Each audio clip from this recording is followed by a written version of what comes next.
Que assim como descem a chuva e a neve dos céus e para lá não torna, sempre primeiro reguem a terra e a fecundem e a façam brotar, para dar semente ao semeador e pão ao que come, assim será a palavra que sair da minha boca. Não voltará para mim vazia, mas fará o que me apraz e prosperará naquilo para que há designado. Oremos. Bondoso Deus e Pai, nós vamos ler, Senhor Deus, agora a Tua palavra para a nossa meditação nessa noite. Que essa palavra, Senhor Deus, desça do Teu trono de graça, seja como orvalho, seja como a chuva, seja, Senhor Deus, como a neve. Regue, Senhor Deus, o nosso coração e traga frutos, Senhor Deus, para a honra e glória do Teu nome.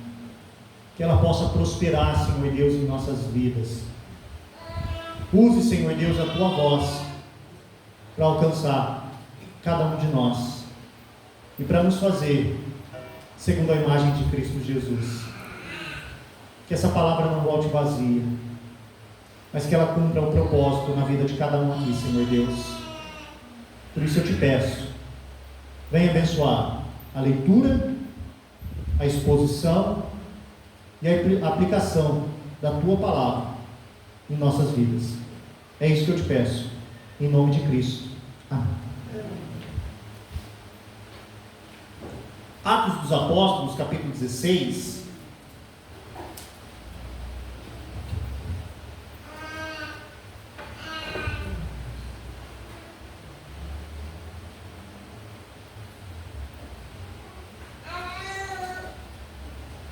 Atos capítulo 16, a nossa reflexão hoje será do verso 6 até o verso 10.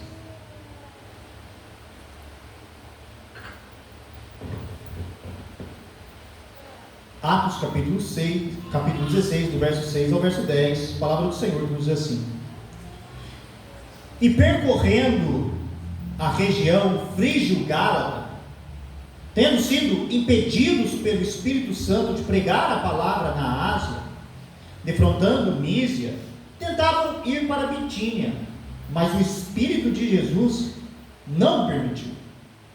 E tendo contornado Mísia, desceram a Troade. À noite, sobreveio a Paulo uma visão, na qual um varão macedônio estava em pé, e lhe rogava, dizendo: Passa a Macedônia e ajuda-nos. Assim que teve a visão, imediatamente procuramos partir para aquele destino, concluindo que Deus nos havia chamado para lhes anunciar o Evangelho. Como que nós estamos acostumados a reagir quando nós recebemos um não? Qual é a nossa reação, meus irmãos, quando, por alguma questão, algo que nós queríamos, nós recebemos uma negativa a respeito disso? Eu acredito que aqueles que aqui são mais velhos, receberam muito mais nãos em sua vida do que os mais novos.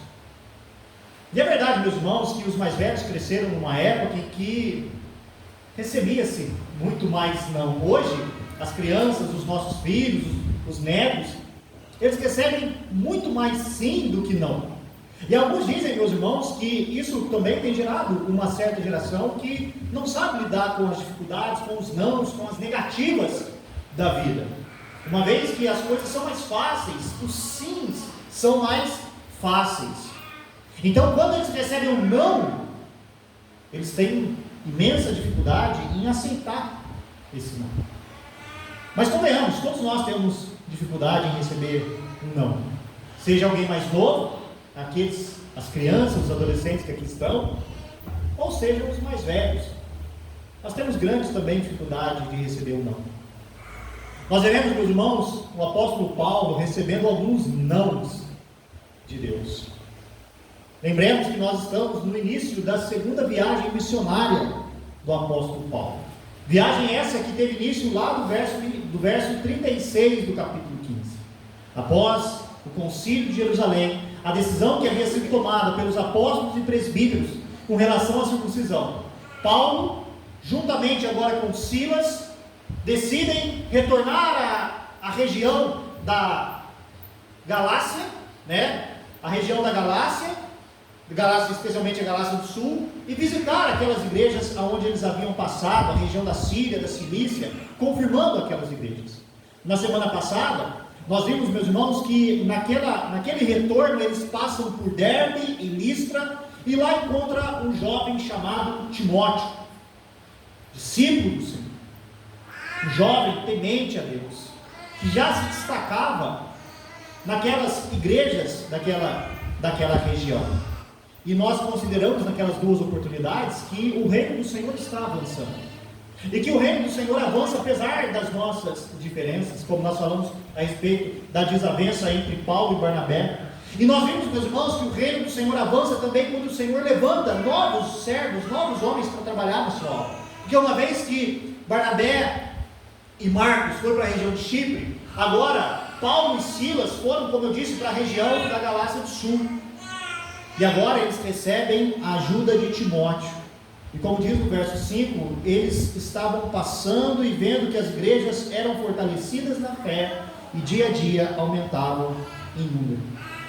O reino estava avançando, apesar das desavenças. E o reino estava avançando, com o Senhor levantando novos servos. Agora, meus irmãos, aquela comitiva missionária era composta por Paulo, por Silas, Timóteo, e como nós veremos no final, um novo ingressante nessa comitiva, Lucas, o autor do livro. Tudo indica, meus irmãos, que aqui nessa ocasião que nós estamos lendo, ele se junta a essa comitiva missionária e passa então a acompanhá-los. Mas nós veremos isso depois. Bom, nós estamos falando sobre recebermos sim, positividade, negatividade, enfim. O que eu quero mostrar hoje com os irmãos, eu quero considerar é que que Deus é o Senhor da nossa agenda.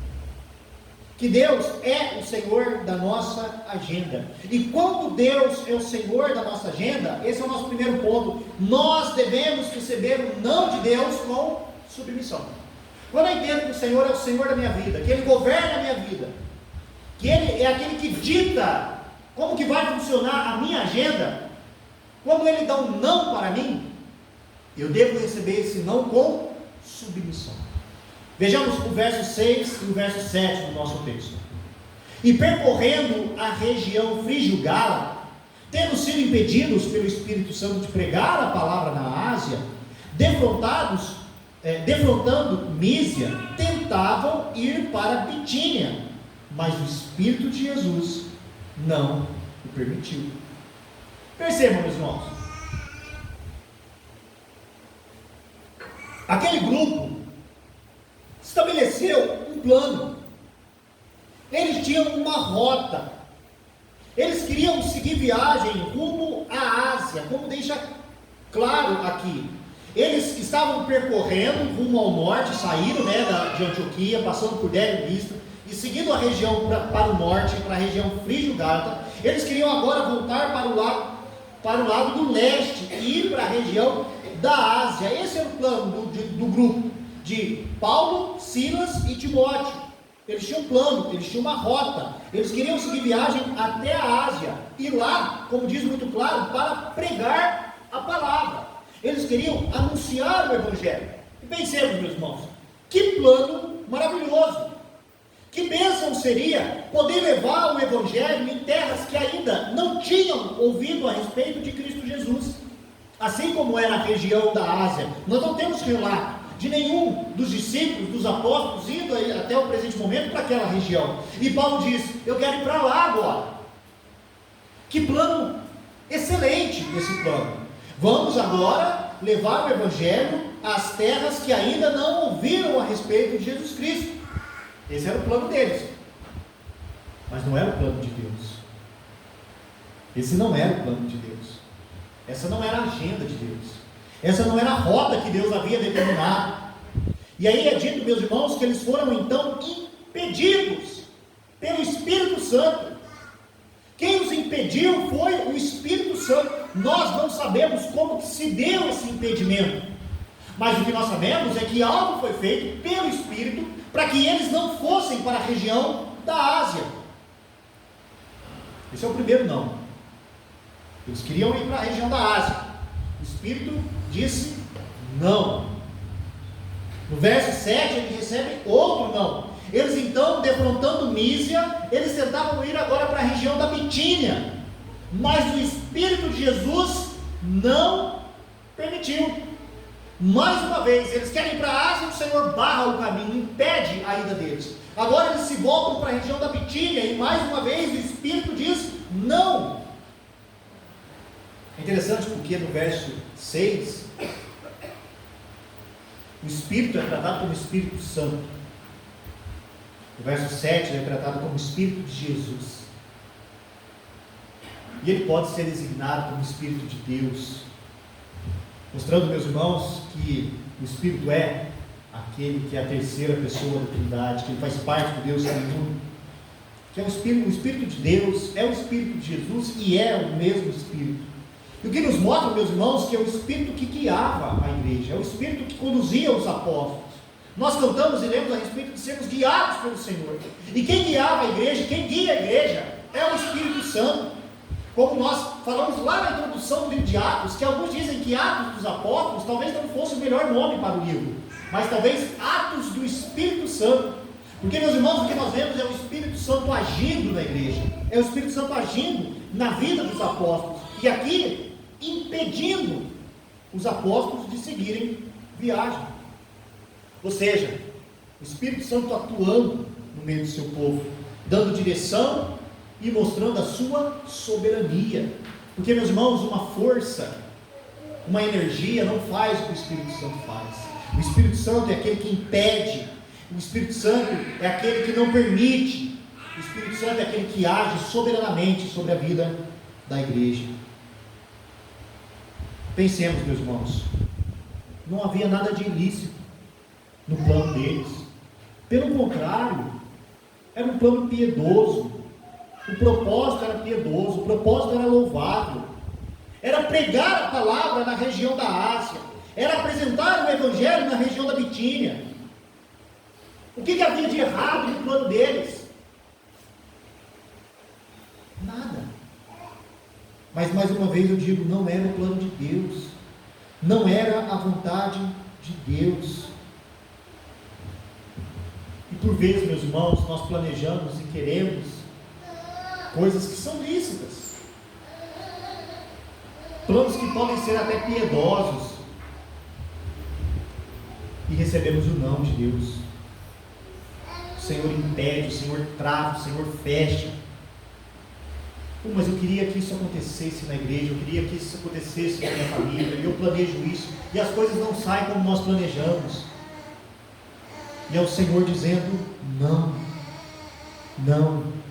Então, meus irmãos, não pensem que só por você ter um plano, um propósito, um projeto lícito, significa que o Senhor vai dizer sim para esse projeto.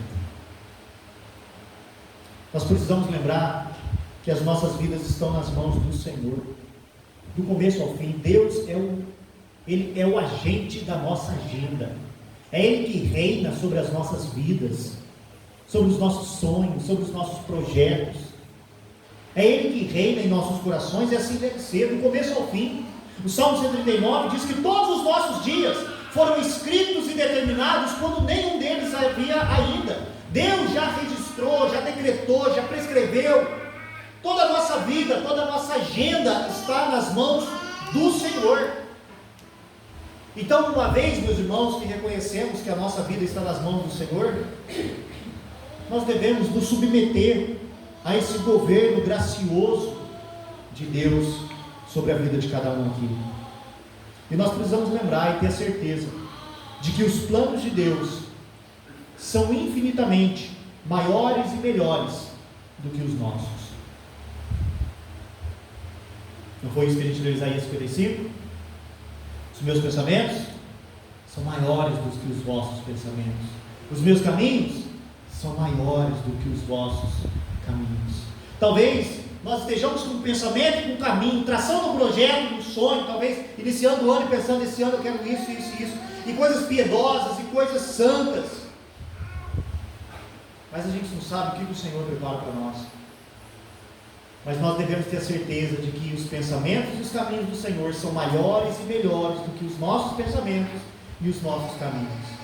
Como Paulo bem nos lembra em Romanos 8, verso 28, todas as coisas cooperam para o bem daqueles que amam a Deus. Deus não está sujeito à nossa agenda. Somos nós que estamos sujeitos à agenda de Deus. Paulo tinha uma agenda, tinha um plano, mas Deus não estava sujeito a essa agenda. E Deus disse não. Isso é para lembrar que Ele é Deus e não você. É interessante, meus irmãos, porque Lucas não relata não há menção nenhuma de revolta por parte dos missionários.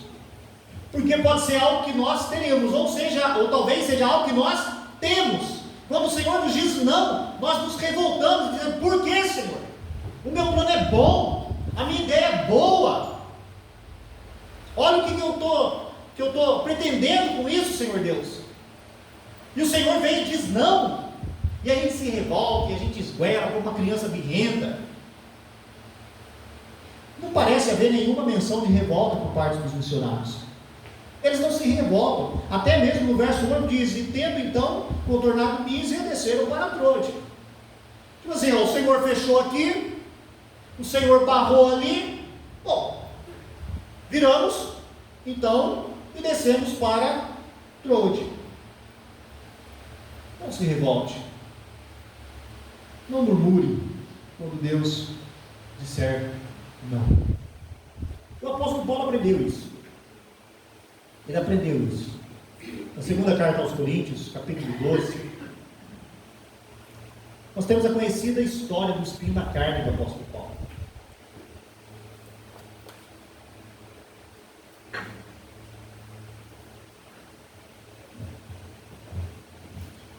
Quando Paulo recebeu do Senhor a graça de visitar, de ver revelações do terceiro céu, ele viu coisas, como ele relata no verso 4, que ele foi arrebatado ao paraíso e ouviu palavras inefáveis, as quais não é lícito ao homem se referir. Então Paulo viu coisas, ele não fala que é ele, mas nós sabemos, né? Nós sabemos que é ele. Mas ele diz: olha, esse homem viu coisas que não é lícito dizer. São coisas inefáveis, indizíveis. E aí é dito que para que Paulo não se ensoberbecesse pelas visões que ele teve, foi-lhe dado um espinho na carne. Não sabemos, meus irmãos, o que é, mas nós sabemos o que Deus, qual era o propósito de Deus com esse espinho, e o que Deus falou para Paulo a respeito desse espinho. Verso 7 diz assim: e para que não me ensoberbecesse, perceba que agora ele fala dele mesmo, e para que não me ensoberbecesse com a grandeza das revelações, foi-me posto um espinho na carne, mensageiro de Satanás, para me esbofetear, a fim de que não me exalte. Por causa disso, 3 vezes pedi ao Senhor que o afastasse de mim. Então ele me disse: a minha graça te basta, porque o poder se aperfeiçoa na fraqueza. De boa vontade, pois, mais me gloriarei nas fraquezas, para que sobre mim repouse o poder de Cristo. Pelo que sinto prazer nas fraquezas, nas injúrias, nas necessidades, nas perseguições, nas angústias, por amor de Cristo. Porque quando sou fraco, então é que sou forte. Ele diz: por 3 vezes eu pedi ao Senhor, e a resposta do Senhor foi: não. A minha graça te basta. Aprenda a se satisfazer na minha graça. Aprenda a se tornar forte, se mostrando fraco, dependente de mim, sabendo que eu sou o Senhor e reino sobre a sua vida. E ele diz: o poder se aperfeiçoa justamente na fraqueza. É quando abrimos mão, é quando, meus irmãos, destronamos o nosso eu do nosso coração e colocamos Deus como rei da nossa vida, que está a verdadeira força.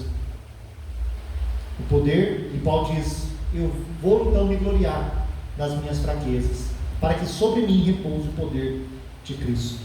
Quando eu sou fraco, é que eu sou forte. Paulo aprendeu a receber nãos de Deus.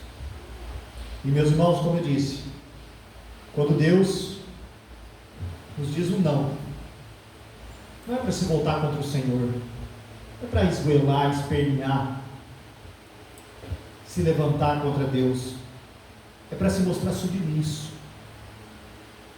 Devemos receber o não de Deus com submissão. Mas não apenas isso, mas o texto continua e nos mostra que nós devemos receber o sim com prontidão em obedecer. Se o não deve revelar em nós submissão, o sim de Deus deve revelar prontidão em obedecer. Olha o verso 9 do nosso texto. Vamos voltar para o nosso texto. Porque agora sim o Senhor vai dar um sim para eles. O Senhor vai mostrar que o seu plano era diferente do plano de Paulo, de Silas e de Timóteo. Quando diz que eles estavam em Troade, quando em uma noite, à noite, sobreveio a Paulo uma visão, na qual um varão macedônio estava em pé e lhe rogava, dizendo: passa a Macedônia e ajuda-nos. Assim que teve a visão, imediatamente procuramos partir para aquele destino, concluindo que Deus nos havia chamado para lhes anunciar o Evangelho. Percebam, no verso 6 e 7, o Senhor disse: não quero que vocês partam para a Ásia, não quero que vocês vão para a região da Bitínia, mas para a região da Macedônia. Agora, Deus vai mostrar o sim dele. Não Ásia, nem Bitínia, mas a Macedônia. E o Senhor fará isso através dessa visão. Quando, no meio daquela noite, Paulo tem uma visão de um homem, de um varão macedônio, dizendo: passa a Macedônia e ajuda-nos. Era para lá que eles deveriam ir. Era lá que o Evangelho deveria ser pregado. O plano de Deus não era a Ásia, não era a região da Bitínia. O plano de Deus, meus irmãos, era a região da Macedônia. E aquela era uma região muito importante. Aquela região era a região daquilo que hoje nós chamamos de Europa. Era a porta de entrada da Europa. Porque depois Paulo vai passar por Filipos, por Tessalônica, Corinto, Atenas. Agora Paulo vai entrando ali para a região da Europa. A Macedônia é justamente essa porta de entrada. Uma região muito importante. E é para lá que Deus quer que o Evangelho seja pregado. Para lá, eles vão encontrar as portas abertas. Quando fechadas, se submeteram à vontade de Deus. Quando abertas, prontamente obedeceram. O verso 10 diz que assim que teve a visão, imediatamente procuramos partir para aquele destino. Assim que tiveram a visão, imediatamente partiram para aquele destino. Mas eu quero trazer outro elemento, porque diante de tudo isso, de todas estas circunstâncias, a continuação do verso 10 diz assim: concluindo que Deus nos havia chamado para lhes anunciar o Evangelho.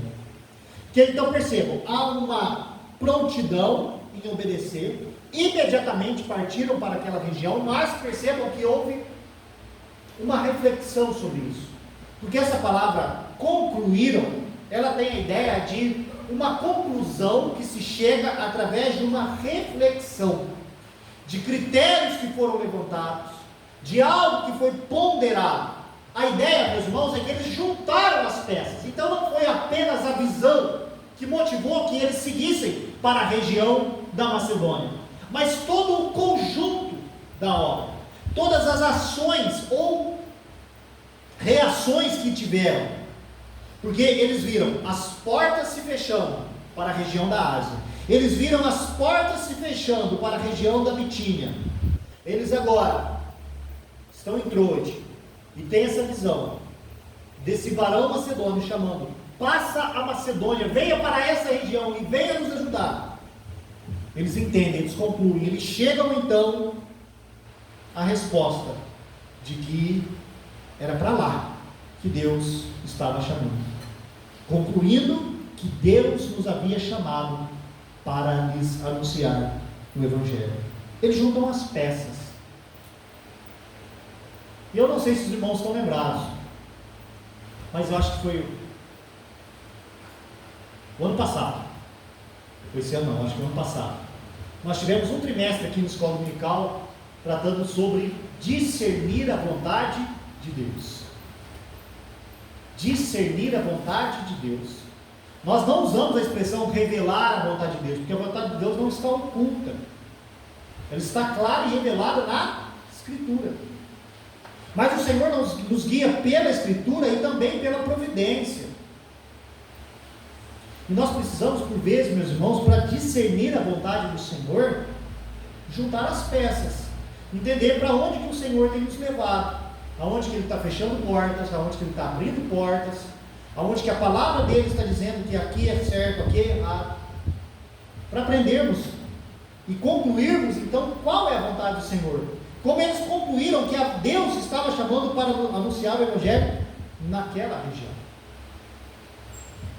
É necessário, meus irmãos, sabedoria, é necessário ter um coração pronto e sensível para entender como que o Senhor tem governado sobre a nossa vida. Porque por vezes o Senhor está mostrando e a gente se mostra teimoso sobre a vontade de Deus. Bom, eu disse que aqui Lucas aparece, né? Mas aonde que ele aparece? O nome dele não é citado. Ele aparece, meus irmãos, no verso 10. Assim que teve a visão, imediatamente procuramos. Meus irmãos, agora vários verbos aparecerão aqui na primeira pessoa do plural. Nós procuramos.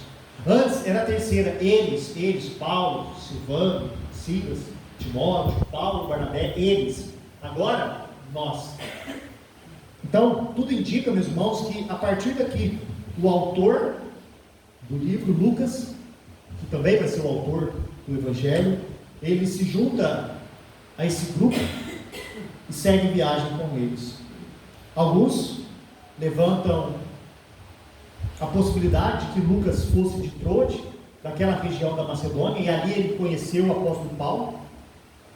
Alguns levantam a possibilidade, e aqui é só uma questão de curiosidade e de possibilidade mesmo, que na verdade o impeditivo de Paulo ir para lá, para aquela região, é porque Paulo, talvez por questões de enfermidade, ele precisava do cuidado de Lucas, e Lucas então ele só vai conhecer Paulo em Troade.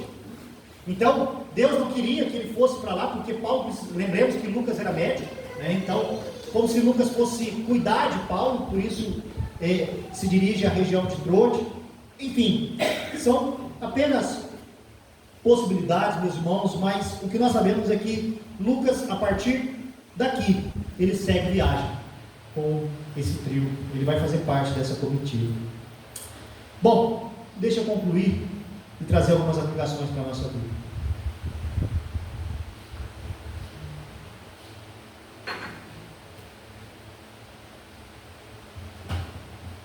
A primeira coisa que eu considero, que eu vejo nesse texto, é que o Senhor é soberano sobre a obra de evangelização e salvação.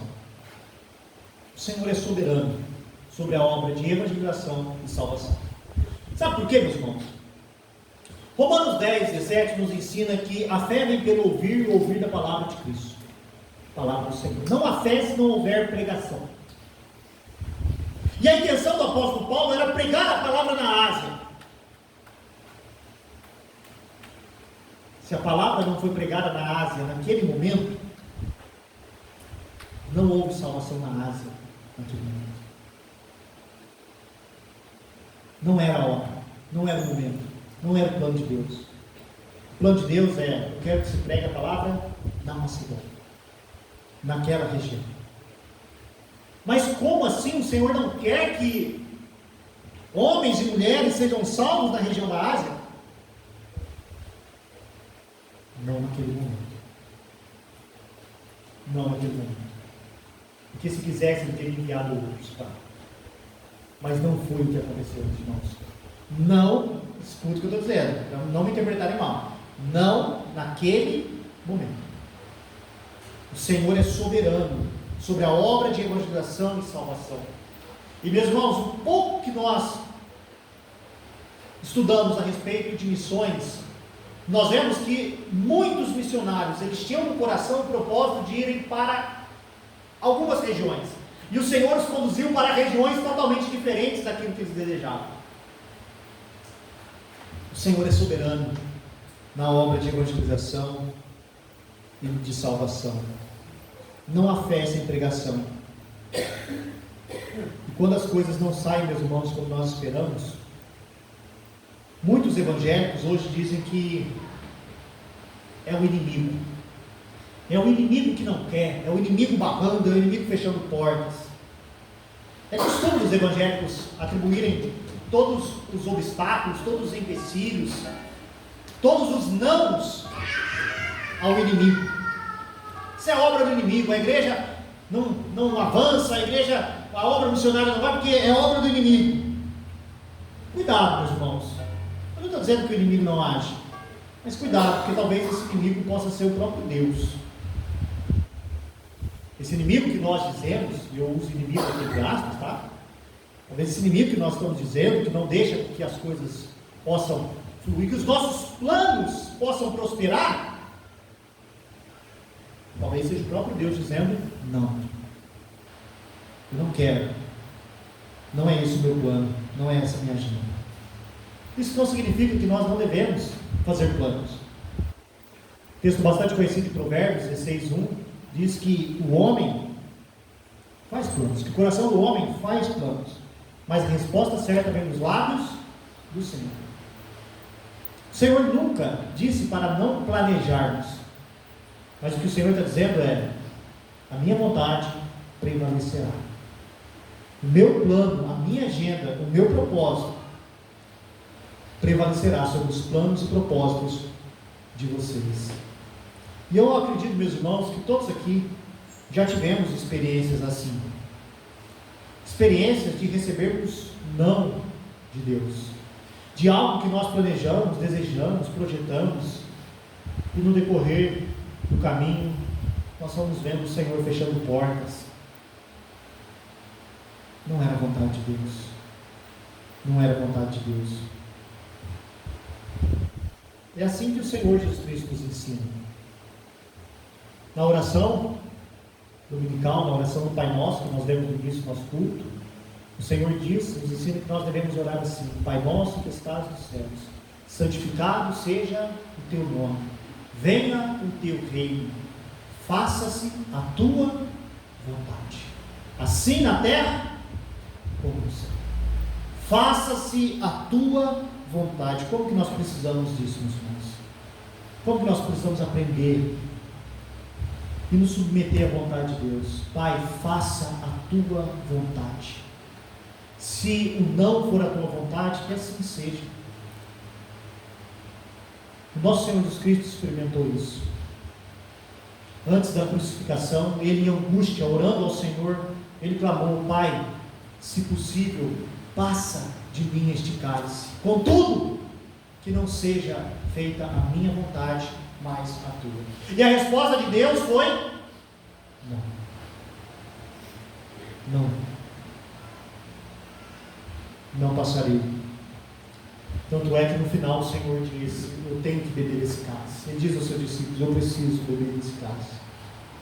O Senhor Jesus Cristo nos ensina a nos submeter à vontade de Deus. O que nos ensina, meus irmãos, que nós servimos um Deus que é soberano e Senhor de nossas vidas. Teu Deus é soberano e Senhor da tua vida. O meu Deus é Senhor e soberano da minha vida. O nosso Deus é soberano e Senhor de nossas vidas. Nós devemos nos submeter ao seu governo. Nós vamos receber muitos nãos de Deus, mas quando esse não vier, que haja submissão de nossa parte. E quando nós recebermos o sim de Deus, que haja prontidão em obedecer. Porque o Senhor é Senhor de nossas vidas, é Senhor de nossa agenda. É Ele que deve reinar em nossos corações. Que Deus assim nos abençoe. Amém. Vamos, em resposta, cantar ao nosso Deus o hino de número 163, o hino de número 163, que fala justamente, meus irmãos, sobre o Senhor dirigindo o nosso destino.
oração e depois uma bênção.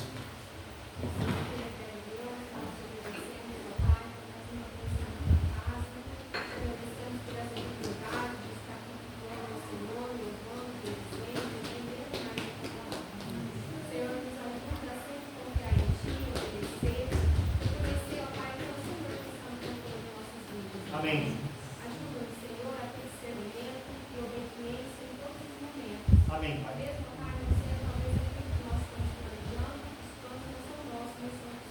É verdade, Pai.